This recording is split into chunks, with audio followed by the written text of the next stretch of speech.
የንግድ ባንኮቻችን ኢንሹራንሶቻችንና አብዛኛው የፋይናንስ ተቋማቶች በዚህ በተያዘው የየካቲት ወር የዋጋ ጭማሪዎችን ማድረግ ጀምረዋል። የዋጋ ጭማሪዎችን በአገልግሎቶቻቸው ላይ ታዲያ ያደረጉበት ምክንያት ትርፍን ከማግኘት አንጻር ሳይሆን የአደጋ መከላከልን ዝግጁነት የተባለውን አዋጅ ተያይዞ ለዚህ የሚያስፈልግ ለዲዛስተር ሪሊፍ ለምንለው ፈንድ ማለት ነው ለተቋቋመው በአዋጅ በተገለጸው መሰረት እንግዲህ እንዲሰበስቡ የሚጠበቅባቸውን ዋጋ መጨመር ጀምረዋል። በዛሬ ቪዲዮ እነዚህ ነገሮች ምን ማለት ናቸው ለእኔና ለእናንተ ምንስ ናቸው እየተሰበሰቡ ያሉት ከሚሉት ነገሮች ጨምረን ለገበያው በአጠቃላይ ምንድነው የሚለው ነገር ስለምንመለከት እስከ መጨረሻ ቪዲዮን ተከታተሉት። ይሄ ሄዶ ካፒታል ማርኬትም ላይ ደግሞ የራሱ አይነት አስተዋጽኦ የሚኖረው ነገር እንደሆነ እንዲሁም ነግራችሁ ነው የሚሆነው። ይህ ንጋት ፖስት ነው። ስለ ፋይናንስ ቢዝነስ እና ካፒታል ማርኬት ሁልጊዜ እናወራለን። ለቻናሉ አዲስ ከሆናችሁ ታዲያ ሰብስክራይብ ማለትን እንዳትረሱ እያልኩኝ በዚሁ ወደ ዛሬ ቪዲዮ የምገባ ነው የሚሆነው።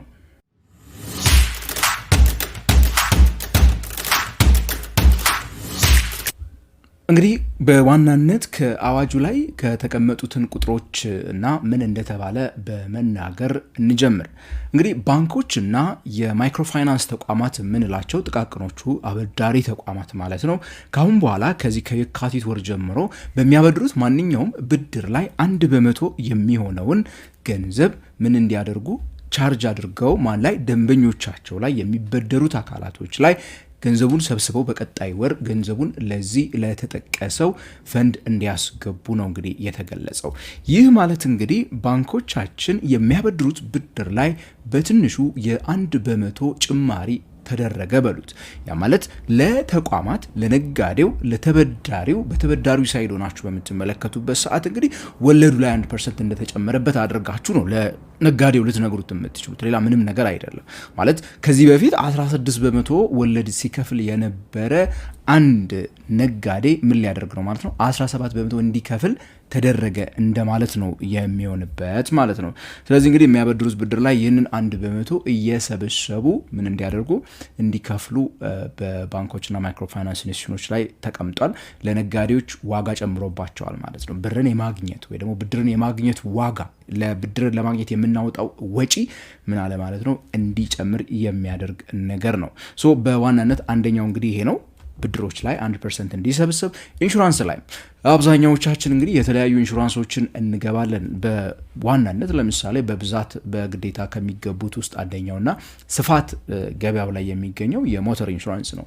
ለመኪኖቻችን ወይ ደግሞ ለተሽከርካሪዎቻችን የምንገባው ኢንሹራንስ የሚሰበስቡት ፕሪሚየም ላይ ከዚህ በፊት እንግዲህ ለምሳሌ ፕሪሚየም ስትገቡ 40,000 ወር 30,000 ብር የምትከፍሉ ከሆነ ለኢንሹራንስ ማለት ነው የዛን 1% ካሁን በኋላ ምን ማድረግ አለባቸው? እንደዚሁ ኢንሹራንስ ተቋማቶቹ ከደንበኞች ላይ ተቀብለው ለዚህ ፈንድ ማስገባት መቻል አለባቸው። ስለዚህ በዚህም እንግዲህ ኢንሹራንስም ላይ ቢሆን እንዲሁ ሌላ ተጨማሪ ኮስት ይኖራል ማለት ነው። ስለዚህ በዚህኛው አመት ከዚህ አሁን ከያዝነው ወር በኋላ በሚኖሩ ጊዜያት ኢንሹራንሳችሁን የምታድሱ ሰዎች ተጨማሪ ገንዘብን ትጠየቃላችሁ ማለት ነው። እንደምታውቁት አብዛኛዎቹ የኢንሹራንስ ተቋማቶች በቅርብ ጊዜ ነው የዋጋ ጭማሪ ያደረጉትና ከዚህ ጋር ተያይዞ እንግዲህ ለድርጅቶች በተለይ ለቢዝነሶችም ሆነ ለግለሰቦች በአጠቃላይ ተጽዕኖን የሚያመጣ ነገር ሆኖ እንመለከተዋለን። ይሄን ያው ሌላው ደግሞ በሞባይል ባንኪንግ በኢንተርኔት ባንኪንግ ወይ ደግሞ ዲጂታሊ ግብይቶችን በምንፈጽምበት ሰዓት የምናደርጋቸው ግብይቶች ካሁን በኋላ እንዲሁ ደግሞ ምን ተጥሮባቸዋል? የአገልግሎት ዋጋው ላይ ማለት ነው የሰርቪስ ቻርጁ ላይ 5% ነው የሚጣለው። 100 ብር ትራንስፈር ስታረጉ 100 ብሩ ላይ ሳይሆን 100 ብሩን ትራንስፈር ለማድረግ ያ እናንተ የምትጠቀሙት የዲጂታል ባንክ አገልግሎት ሰጪው ድርጅት ማለት ነው በሚያስከፍላችሁ ክፍያ ላይ 5% የምትሆነዋን ነው እንግዲህ በዚህኛው ምን የሚያደርጉት ማለት ነው የሚቀበሏችሁ። ለምሳሌ 5 ብር ከሆነ የሚቀበለው 5 ብር ከ25 ሳንቲም አካባቢ ይመጣል ማለት ነው። 5%ን በሚሰበስቡበት ሰዓት ያቺን 25 ሳንቲም እየሰበሰበ በሚቀጥለው ወር ለፈንዱ እንዲያስገባ ነው የተገደደው ማለት ነው። እንግዲህ አንዳንድ ባንኮች የዲጂታል አገልግሎቶችን በተለይ እርስ በርሳቸው ባንክ ውስጥ እዛው ከአንድ ባንክ ወደ አንዱ ባንክ እዛው ውስጥ ለውስጥ ሲሆን ምንም ሰርቪስ ቻርጅ የማይጠይቁ ብዙ ባንኮች አሉ። ከአንድ ባንክ ወደ ሌላ ባንክ በምታስተላልፉበት ሰዓት ነው ብዙ ጊዜ ሰርቪስ ቻርጅ የሚጠይቁትና በአንድ መልኩ እንግዲህ ከአንድ ባንክ ወደ ሌላ ባንክ ትራንስፈር በምታደርጉበት ሰዓት ወጪያችሁን እየጨምረው የሚሄድበት እድል ይፈጠራል። በነፃ አገልግሎቱን የሚሰጡት ምን እንደሚባሉ አይ ሃቭ ኖ አይዲያ፣ ምን ሊያደርጉ እንዳሰቡ ባላቅም ማለት ነው። ሌላው ደግሞ በጣም ከባዷ ነገር ዲቪደንድ ላይ የመጣችው ሌላ ታሪክ ነች። እንግዲህ ዲቪደንድ በዋናነት የትርፍ ክፍፍልን ከአክሲዮኖቻችን ላይ በምንወስድበት ሰዓት ከምንከፍለው ግብር በተጨማሪ ሌላ 1% ደግሞ እንዲሁ መቀነስ ግዴታ ሆኗል ማለት ነው። ስለዚህ ዲቪደንዱን የሚከፍለው ድርጅት ወይ ደግሞ ዲቪደንዱን የሚያከፋፍለው የአክሲዮን ድርጅት ከሚያከፋፍለው ዲቪደንድ ላይ 1% እየቆረጠ ለዲዛስተር ሪሊፍ ፈንዱ እንዲያስገባ ተወስኗል።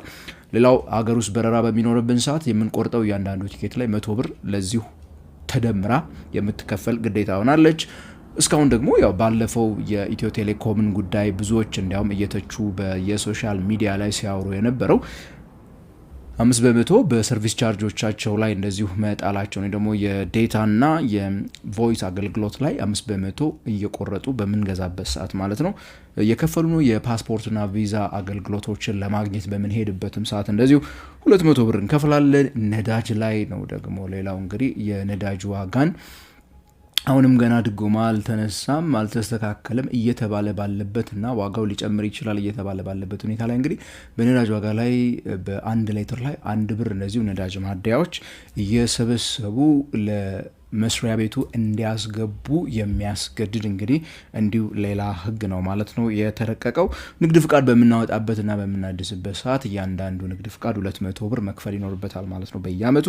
የሰነዶች ማረጋገጫ ሄዳችሁ የምታገኟቸው ማንኛውም አገልግሎቶች ላይ ሰነዶች ማረጋገጫ የሚያስከፍለው ሰርቪስ ቻርጅ አለ። እዛ ሰርቪስ ቻርጅ ላይ 5% የሚሆን ደግሞ ደምሮ ከናንተ እንዲቀበልና ለዚሁ እንዲያስገባ ነው የተደረገው። ሌሎችም ከተለያዩ ተቋማት ከመንግስት ጨምሮ ማለት ነው ከፌደራሉ መንግስትና የክልል መንግስታትም ቢሆኑ ከበጀታቸው አይ ቲንክ 0.25% የሚሆነውን ለዚህ ፈንድ እንዲያስገቡ ያስገድዳል።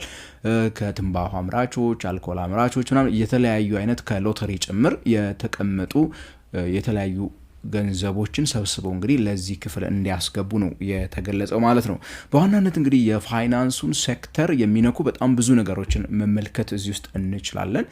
ያው ይሄኛው ለምን ሌቪ ተደረገ፣ አዋጁ ለምን ወጣ የሚለውን ነገር በምንመለከትበት ሰዓት በጣም ቁልፍ የሆኑ ምክንያቶች ከጀርባው አሉ። አንደኛው በተለይ ደግሞ ዓለም አቀፍ የሆነ እርዳታ ድጋፎች ምናምን በነዚህ ባሳለፍናቸው ጥቂት ዓመታት በጣም እየቀነሱ መጥተዋል። እንደምታውቁት በተለይ ደግሞ የዶናልድ ትራምፕ ከእንደገና ወደ አሜሪካ ፕሬዝዳንታዊ ጽህፈት ቤት ተመርጠው መምጣታቸው ጋር ተያይዞ ዩኤስኤይድ ለምሳሌ ኢትዮጵያ ውስጥ በቢሊዮን ዶላሮች በየአመቱ ኢንቨስት የሚያደርገው ተቋም ሙሉ በሙሉ ለቆ እንደወጣ ታውቃላችሁ። ብዙ ሰዎችን ሲደግፍ የነበረ ተቋም ነው።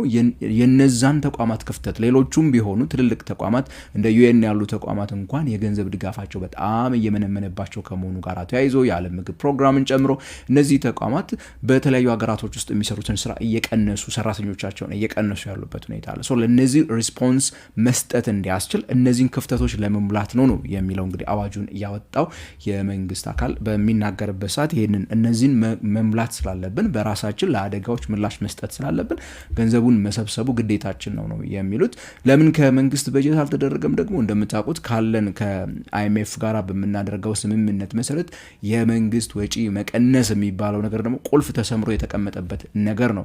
መንግስት ገቢውን ማሳደግና ወጪ መቀነስ ላይ ነው አትኩሮ መስራት ያለበት የሚለው የአይኤምኤፍ ጉትጎታ የዚሁ አንዱ አካል ነው። በሌላ መልኩ ሄዳችሁ በምትመለከቱ ሰዓት ምክንያቱም እንደዚህ አይነት አደጋዎች በሚፈጠሩበት ሰዓት መንግስት ከራሱ በጀት ከሚከፍል እንደዚህ አይነት ፈንድ ካለ ያ ፈንድ ሄዶ ይክፈል አይነት ነገሮችን ነው እንግዲህ የሚነሳው። በአጠቃላይ ግን እንግዲህ የፋይናንሱን ሴክተር እነዚህ ነገሮች በጣም በከፍተኛ ሁኔታ ተጽዕኖ እንደሚያሳድሩበት መረዳት አያቅተንም። በተለይ ባንኮች ላይ፣ ኢንሹራንስ ተቋማቶች ላይ፣ የዲጂታል ፋይናንስ አገልግሎት የሚሰጡ ተቋማት ላይ ጭምር እንግዲህ የኮስትን መጨመር ያመጣል። ኢትዮጵያ ውስጥ በተለይ የፋይናንስ አካታችነት ይሄ የፋይናንሻል ኢንክሉዥን እያልን የምንናገረውን ነገር በስፋት ለማስረጽ ወይ ደግሞ ለማድረስ በጣም እንቅፋት ሆነዋል ከተባሉ ነገሮችና በተደጋጋሚ አንዳንዶች የሚናገሯቸው ውስጥ እንግዲህ ግለሰቦች ወይ ደግሞ ሰዎች እነዚህ ነገሮች እንዳይጠቀሙ ከጊዜ ወደ ጊዜ ዋጋ እየጨመረ ነው። በፋይናንሱ ዓለም ላይ የውድነት እየጨመረ ነው የአገልግሎቶች። እነዚህ ነገሮች ሰዎች በቀላሉ ፋይናንሱ ዓለም ውስጥ እንዳይገቡ ሊያደርግ ይችላል የሚባሉ በጣም ስጋቶች ከተለያዩ አቅጣጫዎች ይነሳሉ። ይሄኛው እንግዲህ እዛ ስጋት ላይ ትንሽ ሌላ ስጋት የሚጨምር ነው። ምክንያቱም ወጪዎችን ስለሚጨምር ማለት ነው። ለነጋዴዎች በሌላ መልኩ ወጪን ይጨምራል። ለነጋዴዎች ወጪ በሚጨምርበት ሰዓት at the end of the day ለተጠቃሚዎች፣ ለደንበኞች፣ ለኮንሱመር ለምንለው የመጨረሻ ተጠቃሚዎች ምን ማለት ነው ዋጋ መጨመርን ይዞ መምጣቱ አይቀርም።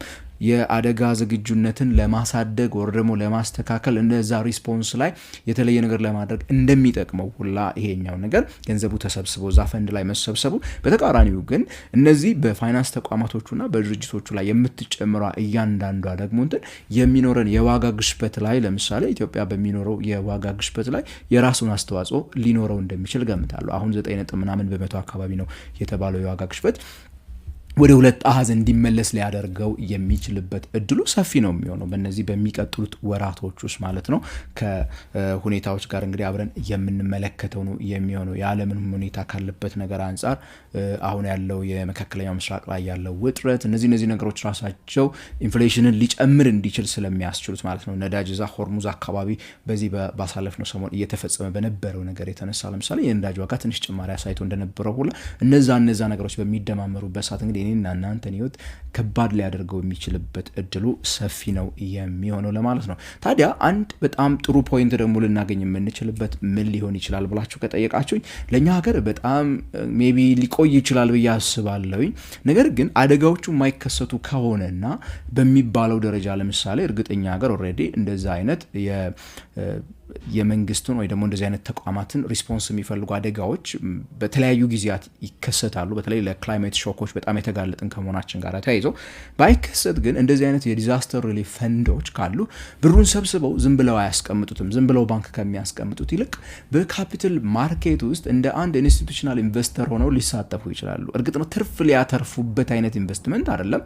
ነገር ግን ሪስክ ያለውን በገንዘቡ ላይ ያሉትን የተለያዩ ሪስኮች ለምሳሌ የኢንፍሌሽን ሪስክን የመሳሰሉትን ለመከላከል በሚያስችል ምክንያቱም የዚህ አይነት ድርጅት የዚህ አይነት ፈንድ ገንዘብ በጣም ሊኩዊድ መሆን አለበት። ማለትም ኢንቨስት የሚያደርግባቸው አሴቶች ቶሎ ብለው በፍጥነት ወደ ብር መቀየር መቻል አለባቸው። ምክንያቱም አደጋ መቼ ሊከሰት እንደሚችል ነግሮ የሚመጣ ነገር ስላልሆነ ማለት ነው። ይሁንና ግን ብዙ ገንዘብ ይዞ ሊቀመጥ ስለሚችል እነዚህን የሚሰበስባቸውን ገንዘቦች የተለያዩ ለምሳሌ ቦንዶች፣ ትሬጀሪ ቢልስ ወር ደግሞ በጣም ብቻ ሪስክ ፍሪ የሆኑ አሴቶች ላይ ኢንቨስት ማድረግ ይችላል። ዓለም ላይ አሉ በጣም ትልልቅ ተቋማት ለምሳሌ የአውስትራሊያ ውስጥ የአውስትራሊያ ዲዛስተር ሪሊፍ ፈንድ የሚባለው $4 ቢሊዮን በላይ አሴቶችን ያስተዳድራል ሊኩዊድ የሆኑ አሴቶች ላይ።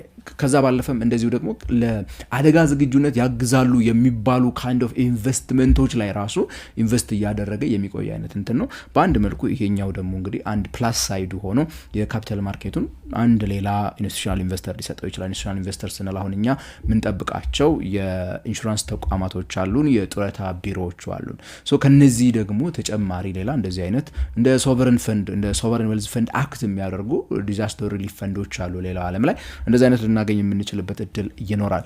በአጠቃላይ ግን እንግዲህ በኑሮ ውድነቱ ላይ ትንሽዬ ብትሆን እንግዲህ የሆነ ነገር የሚጨምሩ እንዲሆኑ ይጠብቃል።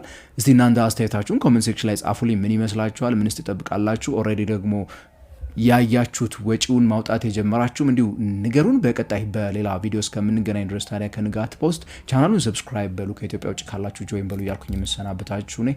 ገሜ ብራውን ነኝ።